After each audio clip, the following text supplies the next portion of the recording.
Buckle your seatbelts. Here we go for another exciting city council meeting, which we hope will be fun, consequential, and short, as always. Thanks, everybody, for coming this evening, and on we go. Call the roll, if you would, please. Yes, sir. Council President Schilling. Here. Councilor Briggs. Here. Councilor Collins is excused this evening, and Councilor is as well. Councilor Dunham. Here. Councilor Fitzgerald. Here. Councilor Hahn. Here. And Councilor Woods. Here. Okay, thank you. Good, thank you. On we go to the Pledge of Allegiance. I pledge allegiance to the flag of the United States of America and to the republic for which it stands, one nation under God, indivisible, with liberty and justice for all. Another nice reminder that we live in a republic where we represent folks here in this room. On we go to introductions, recognitions, and proclamations. We don't have any of the former two, but I do have a couple of proclamations for you, which I'll read in brief. And the first one is relating to National Peace Week, and whereas our local law enforcement agencies play an essential role in preserving our safety and rights and freedoms guaranteed by our Constitution to every one of us in our community, and whereas it's important their citizens throughout the city of Dallas region recognize and appreciate the duties, responsibilities, and challenges of our police, sheriff, and other law enforcement agencies, and members of those agencies who ardently perform their duties as public servants to safeguard life and property in a selfless and professional manner. And whereas this has been a particularly challenging few years, calling upon our brave Dallas officers to exhibit the highest level of skill, resolve, and strength of character in dealing with the varied impacts of COVID, the unfortunate rise of homelessness, and social discord. And now, therefore, I, Brian Dalton, by virtue of the authority vested in me as mayor of the city of Dallas, Oregon, do. And thank you to all our law enforcement officers here across the street and state patrol and on. Second one involves tourism and travel industry, and it's a proclamation that reads most of it reads, whereas the travel and tourism industry supports the vital interests of the city of Dallas and the United States, contributing to employment, economic prosperity, international trade, understanding, and goodwill, and whereas travel and tourism ranks as one of Oregon's largest industries, generating $10.9 billion into the state's economy, and whereas visitors to Polk County contributed $191 million to the local economy last year, and whereas those travelers provided jobs for 2,500 tourism and hospitality professionals in Polk County, and whereas given these significant contributions to the economic, social, and cultural well-being of the residents of the $5 fine, I think, goes to the residents of Polk County, is fitting that we recognize the importance of travel and tourism. And now, therefore, I, Brian Dalton, Mayor of the City of Dallas, do hereby proclaim May 2022 as Polk County Tourism Month. So there we go. Two proclamations. On we go to public comment. This is where folks can come forward and give us 5 minutes of their precious time to talk about whatever they'd like to talk about with us this evening. 5 minutes, give your name and address. And I think I see the three folks in the room here are well familiar with the rules that we to each other with civility, etc. Anne was the first to actually submit a card here, so up she goes first. Ann Kern, 623 Southwest Gator Street in Dallas. We're president of the Friends of the Dallas Aquatic Center. And let's see, the latest banner that we put up was a Mac Grill banner, beautiful banner. Woo! The university is putting up a banner. It's not here yet, but it's coming. And all of our banners have paid for the whole year, and that's about $16,000 that just starts off our budget every year. And then I don't know the exact number, but it's about $80,000 we've raised in the last 3 years. We have good news and bad news. Bad news isn't very bad. Well, yeah, it is actually. But anyway, good news is that there were a lot of parties at the pool this weekend, and nobody nearly drowned. So that was good, because there were a lot of kids in the pool.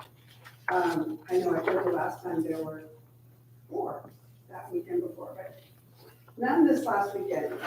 But 4 lifeguards have given their notice that they're quitting. So it's just such a challenge to keep these lifeguards. Many of them, or 3 of them, have taken a summer job, and I think one of them, I don't know what the reason was, that paid more obviously than the pool. So she's going to have to try to get more people, because they're signing up for swimming lessons next week, and by the following week they'll all be full. The swimming lessons go really fast. And they're starting to paint the lobby. We were asked by Jennifer Ward and Gretchen, Nova manager, if we could contribute $15,000 to finish the painting in the front, in the lobby of that, because it's always more than you think it's going to be, right? And so they're going to paint it light blue, which is really nice. So we've given them $15,000 to that out of the trust. It brings our trust back down to almost nothing, but we're going to give another $5,000 this week. So we're just constantly building it up. And our annual meeting is this coming Saturday, the 21st at 10 a.m. at the party room at the pool. And by law, we have to have an annual meeting every April for nonprofit. But we were all sick on April 30th, so we had to move it to May. So anyway, if you want to stop by, we'd love to have you. There'll be cookies and water. So exciting. Okay, well, thank you very much, and help us support our Dallas Aquatic Center every day, every way. Okay, thank you. Thank you, Ann.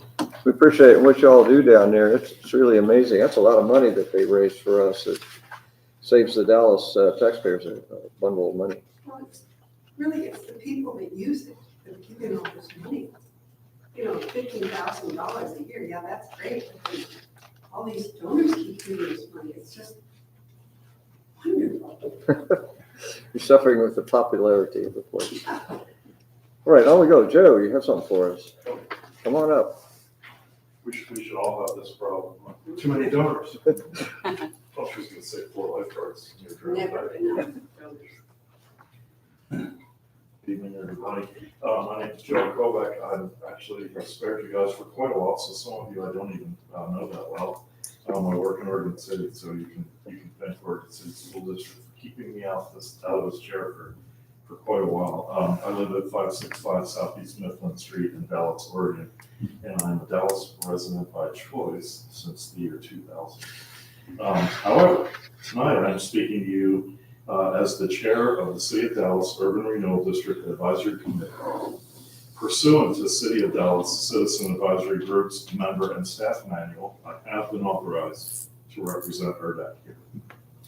ERDAC hereby invites and encourages your participation at their next meeting, which will be held on Tuesday, June 7, 2022. This is where you get out your calendar. We will meet promptly at 6:30 at the southeast corner of Main Street and Southeast Mill Street on the corner of the courthouse to discuss placement of the new history and wayfinding signs that will be ready for installation very soon. We are seeking input from stakeholders such as, such as Polk County, Dallas Parks and Public Works Departments, Rick Yerk of the BAM Agency, the signs designer, and others. After taking care of our normal business consent agenda approval of minutes and public comment, we will spend the rest of our time reviewing the locations where the signs will be installed. We will move south to the northeast corner of Main Street and Southeast Court, and finish our tour on the east side of the 900 block of Southwest Church Street, the site of the first Dallas City Hall and Fire Station, where the third sign will be installed. There's currently a nice green space there that I hope stays for a long, long time. And the tree that's been there forever behind the Carnegie Building, probably since before that, well, probably around the time of that City Hall. ERDAC is excited to be close to completion of this project and for the chance to visit with the board and other community members. Please plan on joining us on Tuesday, June 7th at 6:30. Dress for the weather, wear comfy shoes, and bring a bottle of water. Thank you for your attention and your commitment to urban renewal in the city of Dallas. Together, we are making a difference. Thank you. Thank you, Joe. We do appreciate the work of Urban Renewal Advisory Committee. They meet diligently and regularly for many years and put a lot of energy into it. On we go. Anybody else? Sam, you're later on the agenda, I believe. Anybody out there in internet land? No, sir. All right. So we do go on. And the next thing is the consent agenda, which you'll find on page 5, which consists of the approval of City Council work session and City Council meeting minutes of May 2nd and the acknowledgement of the April financial report. Anybody wish to pull anything from the consent agenda? If not, can I have a I move recommendation? approval Been- of consent agenda. Ken's been recommended, Councilor Woods has made the motion, and the second from Bill. Any discussion? Hearing none. All those in favor signify by saying aye. Aye. Opposed, same. Motion carries unanimously. Time for reports from the mayor and city council. Anybody have anything for us this evening? Anything? Well, I made note in the obituaries that Kev Kohler passed away. His monument is the train mural and many, many murals around town. He was our city muralist, essentially. He's a wonderful muralist, really good person to work with, and I was just kind of shocked to read that. He really rose to the occasion on many of those. He volunteered a lot of his time, and he gave big discounts for those murals, so we didn't have to pay a whole lot of money. So he'll be really missed in the community, I think. Anybody else? Anything for us this evening? Thank you. On to reports from city manager and staff. First, the chamber. Brian. Yeah, thank you, Mayor Dalton. So the president of the Dallas Area Chamber, Sam Duffner, contacted us and let us know if he'd like to give a report tonight. So Sam's with us here, and I'll invite him up to talk to council.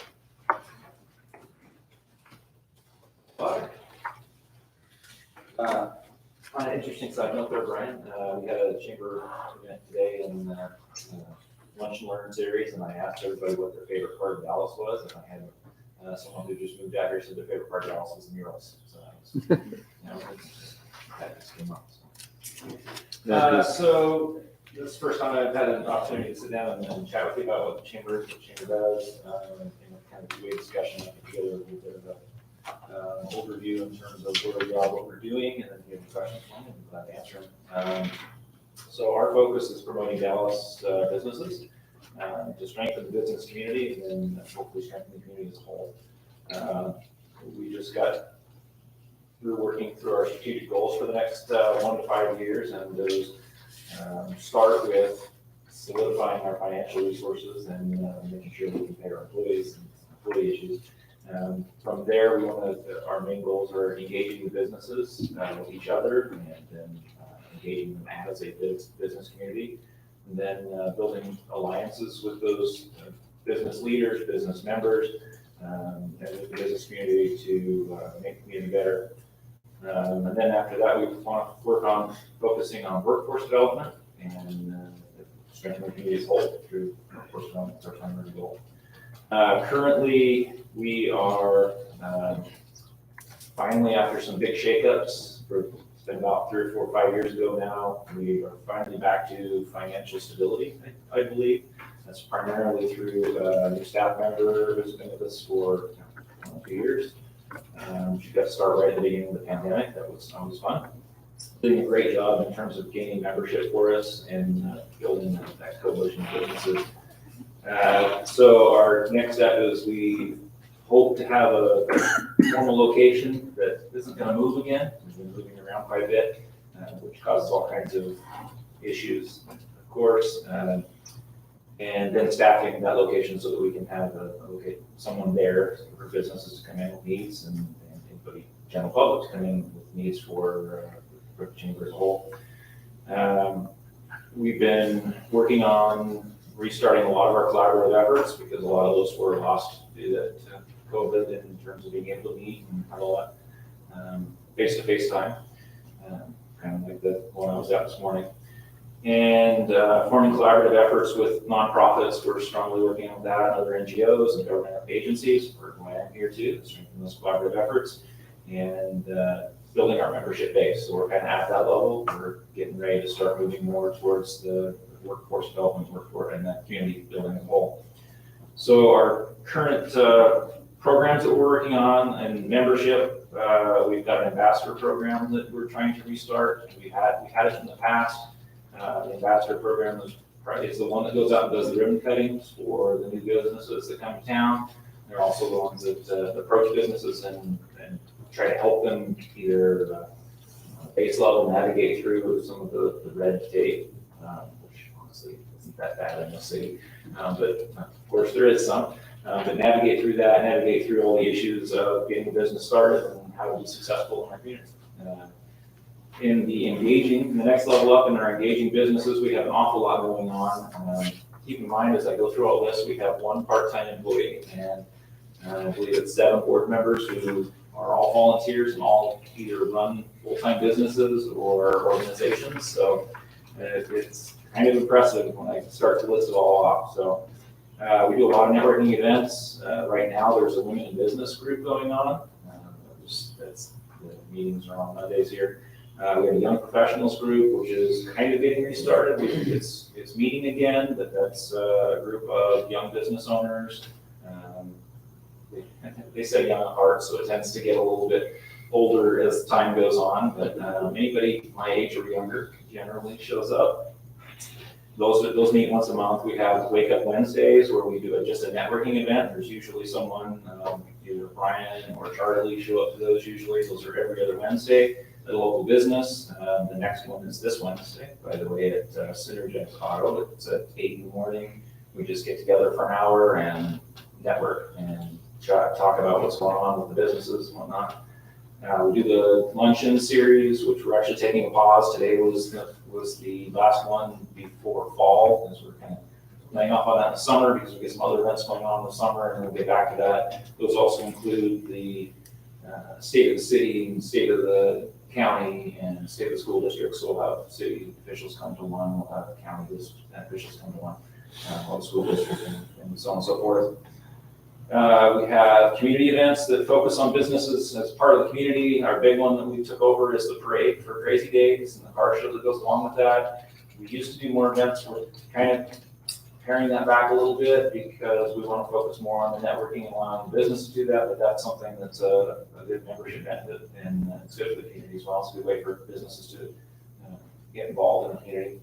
We have political activities. We have a political advisory committee that is nonpartisan. They don't get involved in any partisan races. They don't get involved in any individual races, even if they're nonpartisan, other than to provide information to the community and to the business community as a whole, obviously, business focused. But we do follow what's going on with legislative sessions and report that back to our membership. On occasion, we'll take positions on issues, bills that come forth if they're either very pro-business or very anti-business. But that's generally something we vote on as a board. We don't have just one person that makes a decision on that.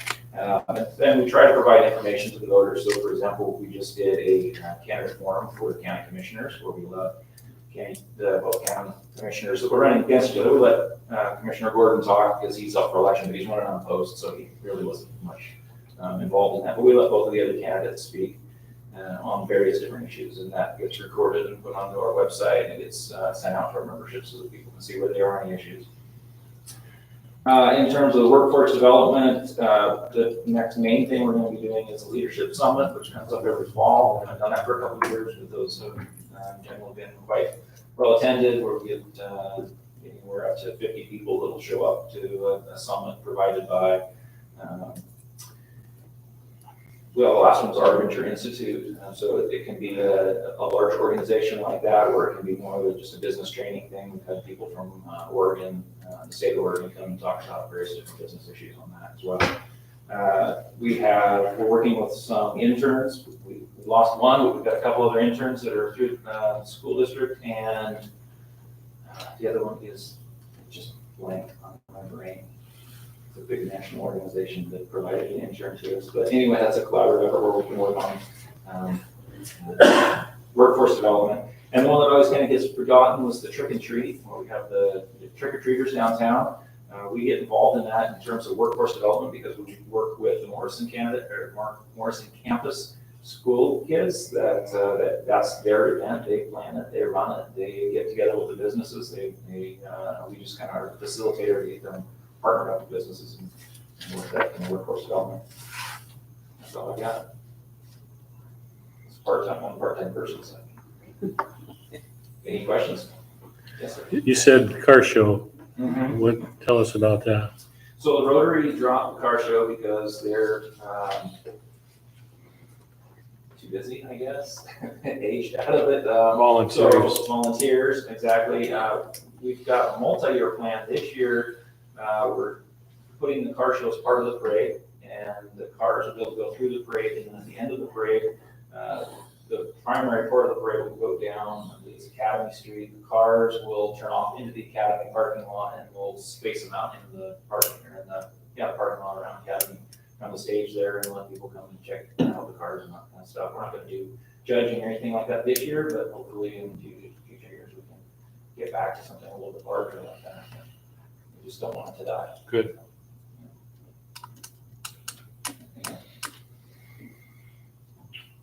Thank you, Sam.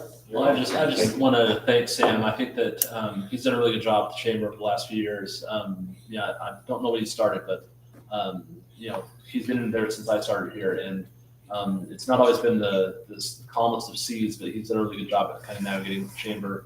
The hire for Tara, their chamber program director, is fantastic. She is very good and does an excellent job, and so she's very collaborative, works with our economic and community development director, Charlie Mitchell, myself, and anyone in the community, and a really valuable employee. And so just really appreciative of all that the chamber's done, and they've been a really good partner. So Yeah, I said the word community a lot in there. I recognized that when I was typing, so I was like, yeah, it really is a community thing. It's a business community and a community. Thank you, Sam. all right, so next up is the ad hoc advisory committee for to form the new urban renewal district. So there's been a kind of change or a shift in our recommendation on this report. So as the council knows, we're proceeding forward with the creation of a new urban renewal district. I think we pointed as the South Dallas Urban Renewal District, covering a lot of our industrial lands. The consultant, when we first started working with her on the second phase of this project, kind of gave the template. Here's how we go through this process, and here's the things that we do. Recommended an advisory committee, and so then we started writing this report. All this is happening within hours of each other on the time frame of getting this put together. After this report was written, we knew, because we had a truncated time frame, that we wanted to not go through a solicitation process to form a committee, have the council select those members, because that would just take too long and push us out beyond our goal of getting this district formed by the end of September. And so what we recommended in the report here is to select an existing committee. Staff's recommendation was to look at the Economic Development Commission, They've done a lot of work in that South Dallas area. And with Charlie Mitchell kind of being the staff person to help that advisory committee with his work in urban renewal, it seemed like a good fit. However, reevaluating the time frame and the timeline, our consultant doesn't think that we have the time to be able to go through the advisory committee to the council to make recommendations on the few things that they would be looking at. Predominantly, how much maximum indebtedness do you want to include, and then the projects that you will do as part of this plan. The advisory committee is not required, and so her recommendation, I think staff's recommendation tonight, is to not have this ad hoc advisory committee for the formation of the district. All of that will just be run straight through the city council, working with staff and the consultant. That being said, we do recommend, and I want to kind of get the feel for the council, to have an advisory committee similar to the Urban Rural District Advisory Committee, who serves the downtown for after the district is formed, to be able to advise the agency on those matters. And so don't need a decision on that tonight, but just kind of plant the seed that that's something that we feel as staff and the consultant feel would be good to have once that district's created. Again, you have the template with the downtown urban rural district, so a similar model for that. I would recommend just early on in your thinking to maybe not have a separate advisory committee, but using one of the existing committees that you have, whether that be the Urban Rural District Advisory Committee that serves the downtown, or the Economic Development Commission being the two commissions and committees that make sense because of their work, both in those industrial lands and the urban renewal. So with that, there's not, staff are not recommending a motion for tonight. However, if the council feels that you do want an advisory committee, know that you can certainly do that. We can move in that direction, but we're not likely to make the end of September timeframe if we have to go through that extra meeting process. Okay, comments? So this motion actually asks for the ad hoc committee. You're not asking for that, is that Right, correct? so we're asking not to do that. Okay, so the recommended motion is not The recommended recommended motion anymore. is no longer recommended. Okay, gotcha. Any So, comments about that? So are you just saying then no committee work with staff?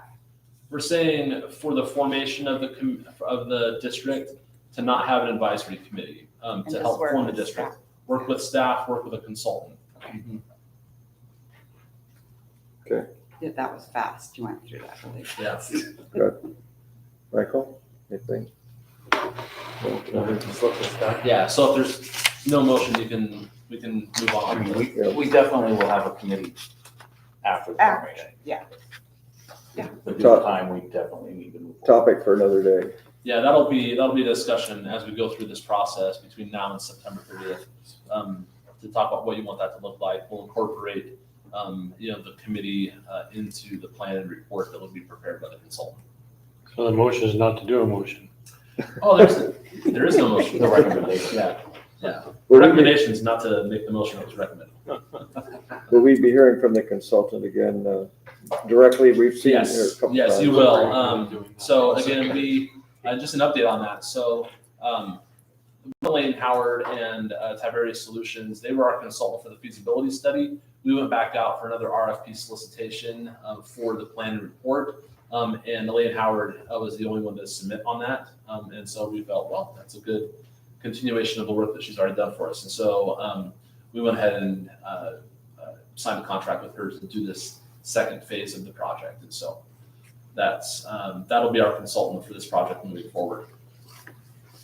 It's been my experience that she's the leading expert in all of Oregon in this and is much valued by other communities. Yeah, she is. And we reached out directly to at least one other company in the Portland area who has done some urban renewal work. It's hard to find consultants that do this work. Elaine really has a stranglehold on Oregon with urban renewal. That does an excellent job. Mhm. Okay, questions, comments? Go ahead.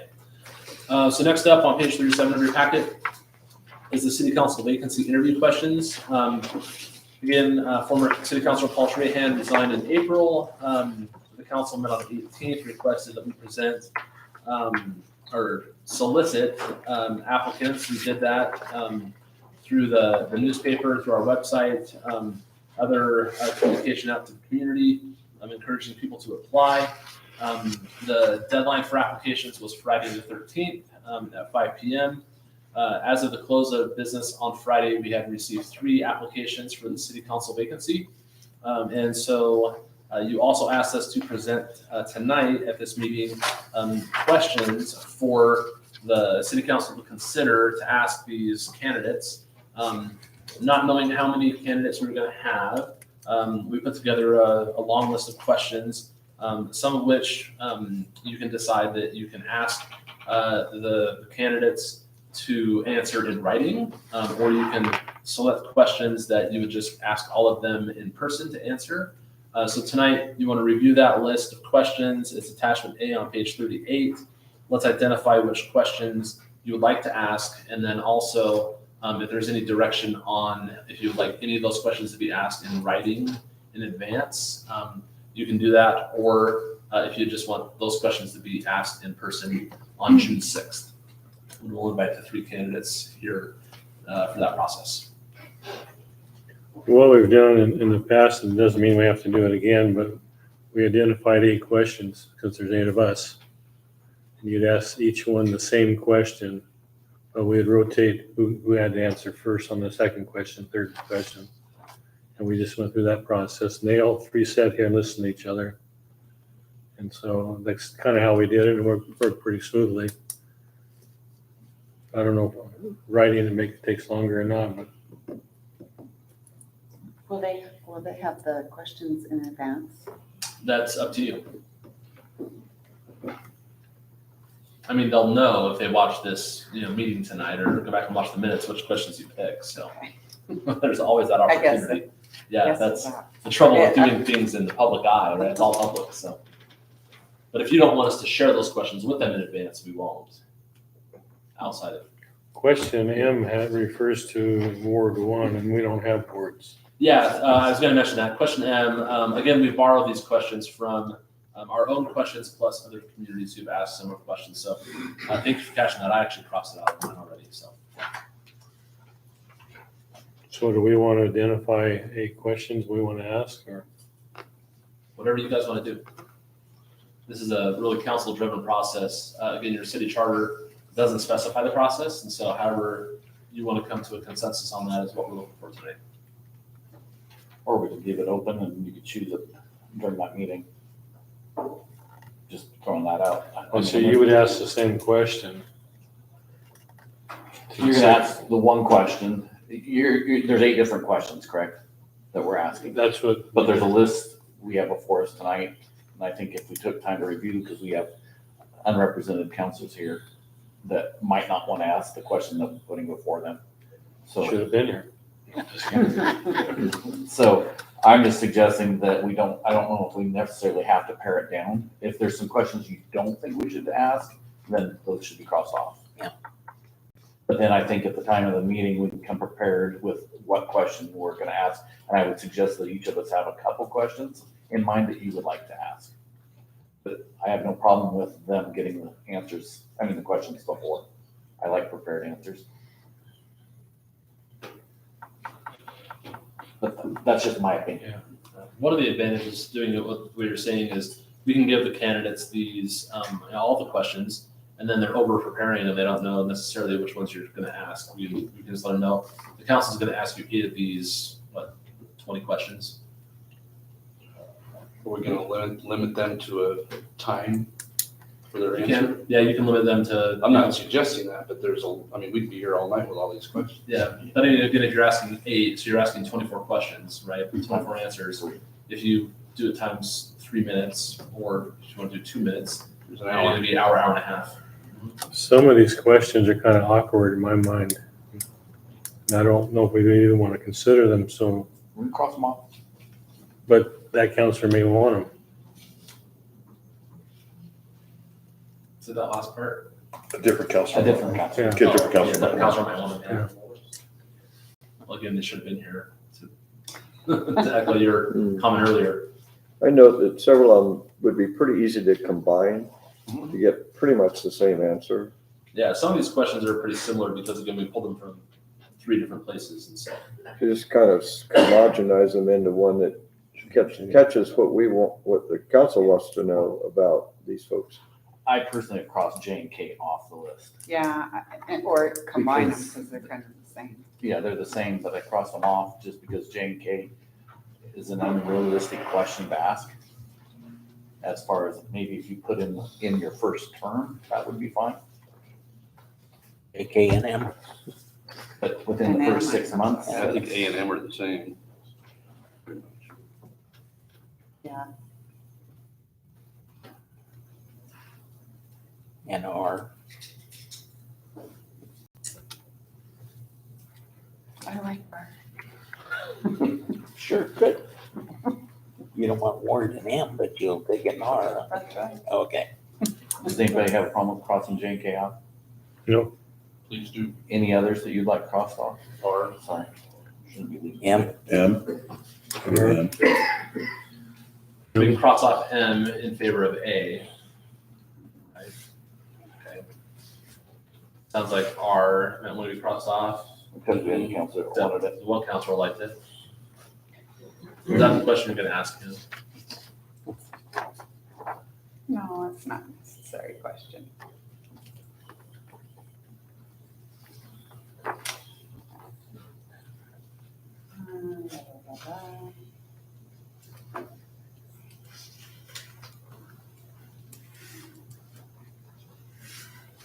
Is I relevant? Yeah.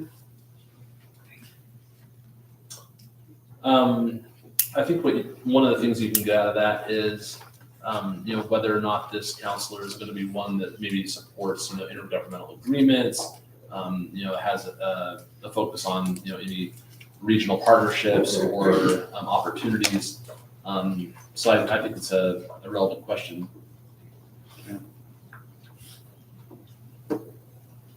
Might also be interesting to know if, any of the candidates know that that's something that, governments do is work with each other. So question O is kind of leads me to a problem at the end. Because our charter we're not You're not supposed to. involved with the staff. We don't do anything with them. Yeah. So again, that's another question to kind of weed out whether or not you feel a counselor or a candidate has an understanding of how the council should act with staff. There are some misunderstandings oftentimes when the council will, be running for office, a candidate, and say, well, I'm gonna get in there and I'm gonna change how, the staff operate. Well, it's not really the job of the counselor. So there's a few trap questions that I think that's one of them. We want to replace staff with city manager. You could do that, and that's a true relationship. So Or both.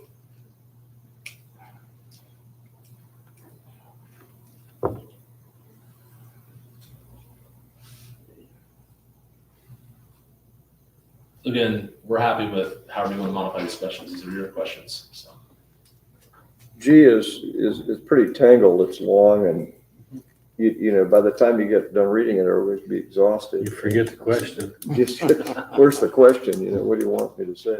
yeah, it's a little longer question. This is a question that I wrote, just taking our visions, our value statement right out of the strategic plan. So it is a little bit longer. I mean, the question is just share your thoughts about the statement. So it's not like a multi-part question. I think people might have trouble kind of answering it. Yeah. Trying to catch the intent. But again, But you could ask them, if they had this ahead of time, you could ask them about strategic planning. What is your feeling about strategic planning for the Yeah, future? the question G though isn't talking about strategic planning. It's really talking about their their statement on really civil communication, Yeah. respect, care, compassion for each other, for the community members. So it's really getting at that. I like the idea of just deleting the ones we don't. I mean, there's 3 or 4 that we don't. And I'm assuming we retype it and send them a copy of it and they could be prepared and then we could answer them. even with that, is it G, it's a longer one? If they've got it in front of them, they can also look at it and they can make their own notes. I Be mean, prepared ahead of time. Ken and I and a couple of us did it this last summer or 2 summers ago when we were running. We had the questions ahead of time and we could run it, we could have our stuff there. It was kind of nice. So just kind of to recap, cross out J, cross out K, cross out M, and do we want to cross out R? Is there a consensus on that? Yes. Yes. You know, And O? And O, I kind of like O. Well, I think you want that, to change it from staff to city I think- manager? Yeah. I would do I both, like that. staff and city manager, I, staff I slash. think O could be addressed by, the city manager automatically is if you want to go to a staff member, you have to come to me first so that I can authorize it. You don't arbitrarily go to a staff member and start telling them, I want you to do this or I want you to do that. And that's the answer. And, clearly once, whoever gets selected, I'll be meeting with this individual, getting them up to speed on things, and that'll be something to talk about. Right, so, why do you have to make it a question? I would think remove the word staff and put city manager. He's gonna talk to the candidate anyway when we select, so. And it may not be a question that you guys ask, so. All right, do you want me to cross out staff but city manager? Rod likes staff and city manager. I just like to see what their basic knowledge is. I mean, if they're listening, they're getting it, but not everybody listens. It's important how each one of us have a relationship, different as it may be, with the city manager. And I think it's really important. And I think I would like to hear an answer on that, what their thought is. yes. So are you thinking get rid of staff, just city manager or both? That's my 2 cents, yeah. Which one's the city manager? Which one is it? Yeah, which I one's the think city it's manager? city Oh, manager. okay. Over here, Ken. Okay. All right, so it sounds like what I'll do is I'll cross out staff and just put city manager. So is this gonna happen during a council, It'll happen during the, or is it executive session? no, Maybe like It's a not? workshop. not an executive session. It's done during the council meeting on June 6th. Okay. During the meeting? During the meeting. I thought we had a workshop. Oh, sorry, It is a workshop, during the workshop. and then It's a you make workshop, decisions during the. We'll have it during the workshop where you'll ask these questions. And then one of the first items on the agenda for the meeting will be to appoint the counselor. We'll invite them to come up to the dais, at which point they'll join the meeting. Swear them in. Right. Swear them in. So each one of us will pick a question and ask that same question to all three candidates. June 6th. That one. Should we start it We'll at do it at 5:30 since, yeah, it'll take at least an hour. I'd say Knowing that it's a 5:30 work session, I would limit the amount of time that answers to 2 minutes. So, and I'm happy to be your timekeeper. I'll make a little sign, First big bell. the 30-second sign. So, So that's what June 1. June 6th is the meeting, work session, 5:30. Second? Back to the discussion. Sixth. L and P have a lot of similarities. When you're asking them, what would you reduce or increase in the way of funding? And the other one, P, is eliminate or change anything. What would it be? So there's some relationship there. One's about money, I guess, and the other is just about policy, but at the same time, they're quite interrelated. Or you make it clear that more clear that one's about policy, the other's about money.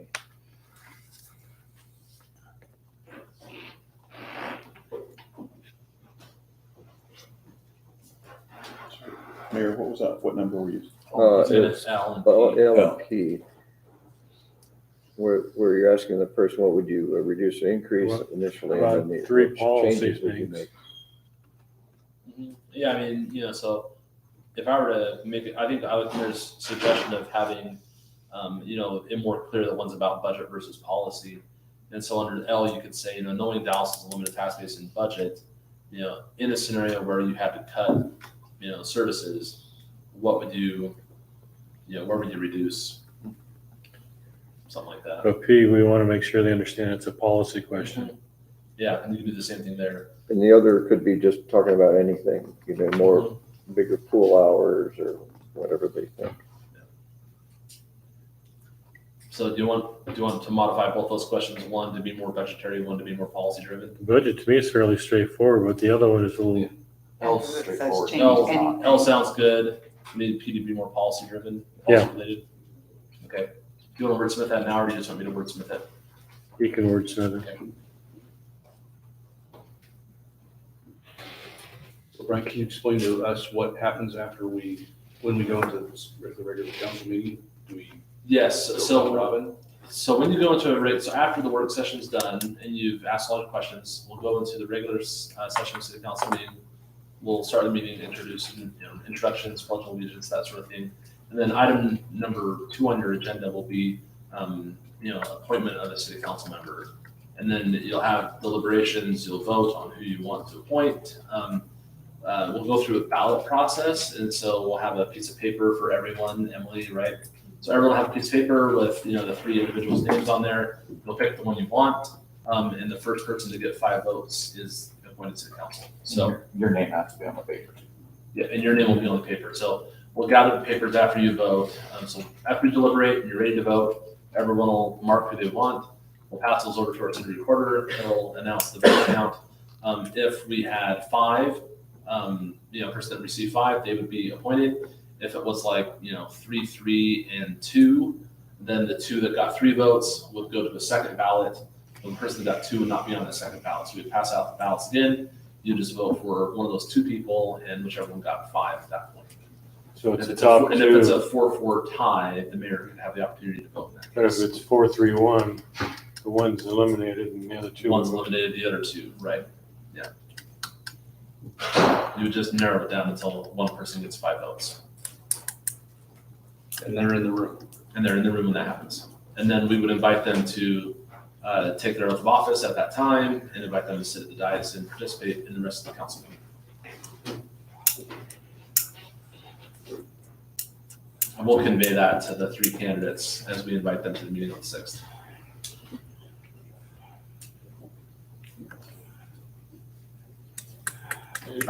What if they decide not to stick around for the meeting? We'll make it clear to them that That's part of the process. that is a potential expectation for They the meeting. must be present to win. Must be present to win sort of thing, right? If they don't answer the questions, I don't think that they're going to be the top vote getter. And on a technicality. Yep. You are not required to vote on this. You mean as a counselor? If you, I think there the ability, if you don't feel that there's a qualified person, you don't need to vote. No, Right. you cannot abstain. No, that's on it. Yes, you I'm can. not understanding. Yeah, so if we don't feel that any of the candidates Oh, okay. are there, you don't, I'm not too worried about it, right? but that is an option. I would think you could write a 0 on your ballot. That means you voted. Yeah, and we can include a none of the above, on the ballot. Yeah, cast the net. Yep. Again, Yeah, I recast. get what you're saying now. Yeah. But So- usually you try to avoid that. That I'm just making sure everybody understands the rules. Got it. So I think that'd be fine to Right, add all the on the bridges ballot, are just none of the above. And then if none of the above get 5, Remove then the that's, and we would stop and move forward. Yep.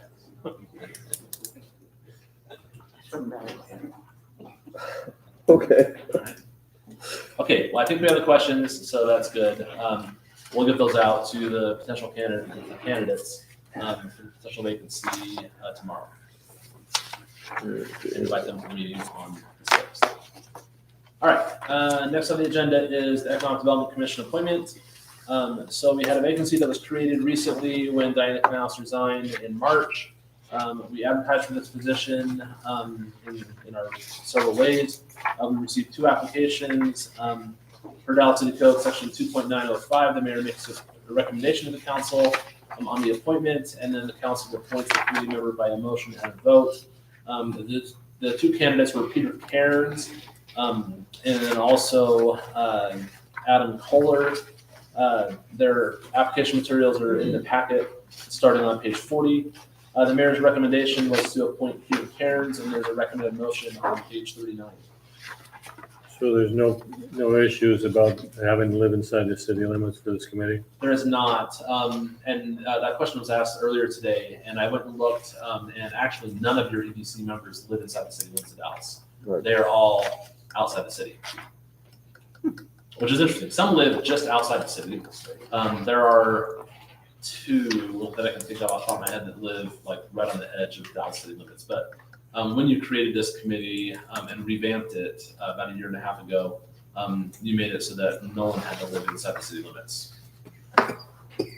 You get some real talent on there. That way we get state representatives and someone from the governor's office, et cetera.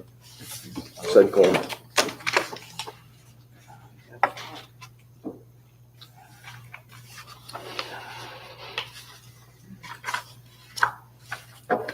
So recommend a motion on page 39. All right. I would, I move to appoint Peter Cairns to the Economic Development Commission. okay, it's been moved by Michael and seconded by Larry. Any discussion? Hearing none, all in favor signify by saying aye. Aye. Both same, motion carries. Thank you. You like Peter, he's a good guy. And then just the last one that's not on the agenda because I always like to add things. The city of Dallas recently applied through the International City Managers Association Young Southeast Asian Leadership Institute program to have it's kind of like an exchange program for young professionals. But we are receiving an appointment from the U.S. State Department, a fellow from Cambodia. Her name is C. Longstreet. She goes by Neith. And I had the opportunity to meet her virtually last week. She's very excited to come. She will be here starting in the middle of June and be here through the month of June into about the middle of July. She is a chemical engineer with another degree in food sciences, and her passion is with water and water systems, and as a young entrepreneur as well over in Cambodia, and has started a company to look how to better filter water for food production in Cambodia. So she's very excited to be here, and we'll have the opportunity when she's here to introduce her to council and other facets of local government. So really looking forward to having her here and participating in this program. So just wanted to mention that she'll be coming soon. So looking forward to that. That's all my reports, Mayor. Okay, good. Anything for the city manager? Any questions? Okay, cool. We're on to a resolution, and the first resolution is 3484, resolution adopting the 2023-2027 strategic plan. You'll find that in the back of your packet there. We've been over this in great detail, and I have to say it's a pretty thorough rendering of our work. So, yeah, going into this, let's see here. Any discussion? Any discussion? We've had a lot of discussion on this one. All right, good. Therefore, Secretary will call the roll. Council President Schilling, Yes. Council Briggs, Yes. Councilor Dunham, Yes. Councilor Fitzgerald, Yes. Councilor Hahn, Yes. Councilor Woods. Yes. Thank you. Very well, I declare resolution 3484 to have passed by unanimous vote. On to other business come for the council. Don't leave because we have an urban renewal meeting right away. I do want to say and thank the staff for their thoughtful cupcake. And for those of you who don't know, who don't follow this, it's a Happy Elected Officials Day cupcake. So That's coming up on Thursday, Is the it? 19th. Yep, the 19th. okay, cool. So celebrate this at home or We got out in another a cupcake, Dallas man. restaurant. Self-made. Oh, Okay, thanks very much. I will, hearing nothing of other business, I will adjourn this meeting and call to order the Dallas Urban Renewal Agency Board of Directors. And we'll have a roll call. Are we satisfied with the roll Yes. call? We are. And the first order of business is to approve the February 22nd and May 2nd meeting minutes, which you'll find on page 2. I would entertain a motion unless you want to withdraw something. It's been moved by Larry and seconded by Michael. Any further discussion? Hearing none, all in favor signify by saying aye. Opposed, same. Motion carries unanimously. On to the ERDAC term expiration configuration. For Brian. Yeah, thank you, Mayor Dalton. So I'm going to invite our Economic and Community Development Director, Charlie Mitchell, up to give the staff report. Right. Just a little kind of a quick, kind of a temporary housekeeping matter trying to do this evening. There's 3 attachments to the staff report. The resolution that kind of governs the ERDAC, a current roster of the ERDAC members, and then a copy of the actual motion that was put in front of the ERDAC at the last meeting that I checked it out. So the ERDAC recognized that in order to get the alignment back kind of in order of the percentages of term expirations, we need to make a little adjustment with the current slate of members that are scheduled to have their terms expire June 30th. So if you look at attachment B, is probably the best way to kind of visually see this for me. You can see that there's of the we got 6, well, the mayor doesn't technically count because he doesn't have a term that expires. So in this instance, we're looking at only those members who actually have terms that expire. So there's 6 of them. And for whatever reason, there's an imbalance. So we got 4 expiring now and 2 expiring later. We'd like to get that back to a 3 and 3, so that half of the members expire, in one cycle, and half of them expire in another cycle. So we felt that the best way to do that would just be to have one of those 4 terms that are expiring on June 30th of this year to be a 2-year term instead of a 4-year term. And then once that term gets back into that cycle, then everything will work out at the end, and they'll all be on these cycles that are offsetting. Hope that makes sense. I don't think it's not explained it well, but so really what we're asking for is to allow one of those 4 to be a 2-year term. You can advertise and fill it as such. And then once it expires again, it will be back on 4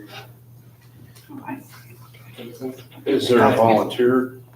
Well, I think Chair Kovac has decided he's not going to stay on the commission or the committee. So it kind of makes, and the other members either have not indicated it at all, or they've indicated they want to stay on. So we felt that his seat would be the one that might make the most sense. And so when we backfill his seat with the new applicant or candidate, he could have that be a 2-year term from him. And I would just mention on that, it's when we have terms expire off of committees and commissions, whether it's ERDAC or a different one, we try not to just put a person to say, oh, hey, they're on there, they want to serve again, just renew that person. We're renewing the terms, right? And so just by having when you have applicants for this this committee to consider, you'll in your motion we'll have it set up so you'll say I move to approve, or appoint, blank, blank, and blank to a term expiring, June 30th of 2026, and then blank with the term expiring in 2024. And then you'll just fill those names in those blanks. And so it's not necessarily that you're asking, which one of these committee members to be willing to have a 2-year term. Just when you have those applicants, that's when you'll decide who you want to appoint to a 2-year versus a 4-year. Does that make sense? The legal authority to have different terms? You're the same committee? You're the one making the decision. So yes.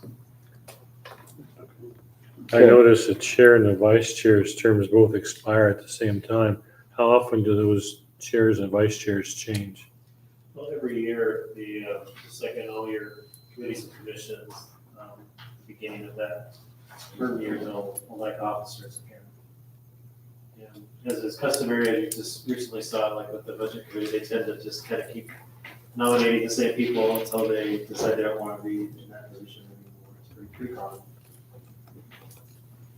Well, to me, it makes sense to maybe move Marlene to 24 since she's the vice chair, and Joe said he's not coming back at the end of his term, he's the chair. So, Yeah, so I guess I want to make it clear, we're not extending a current expiring term member for 2 years. We're just asking, when you see the slate of candidates, right, for the 4 vacancies, we're asking to make one of those terms a 2-year term versus a 4-year term. Yeah. Yeah. And then I would also just echo Charlie's comment and committee member and Chair Kovac's letter, which is, this is a recommendation that came from the committee and was unanimously approved. So looking, for just a confirmation that you're okay with having one of those 4-year terms, one of those 4 terms of people that are expiring, which is a 4-year term, converting that to a 2-year term, so that you have a balance of 3 and 3 committee members when those terms expire in the future. Okay, I'd entertain the motion. I move that one of the 4 currently expiring ERDAC members' terms be changed temporarily from a 4-year term to a 2-year term to align with other terms and provide term expiration balance. Bill seconds. Michael made the motion. Any discussion? Hearing none, all in favor signify by saying aye. Aye. Opposed, same. Thank I you have very a much. quick question. Which set of minutes did we approve? You approved the February 22nd, 2022 minutes And May 2nd. and May 2nd. Did we do both or just one? I read off both. Okay. You did both. All right, any other business to come before the agency? Hearing none, you are adjourned, and we'll see you in a couple weeks or so. Thank you. I'm glad to go back in time. Can't remember anyway. Thanks for the staff coming, spending your time with us. And Emily made her updates. They're fabulous. Emily, yeah. Just so you all know, I'm available to, so that was. Oh, okay.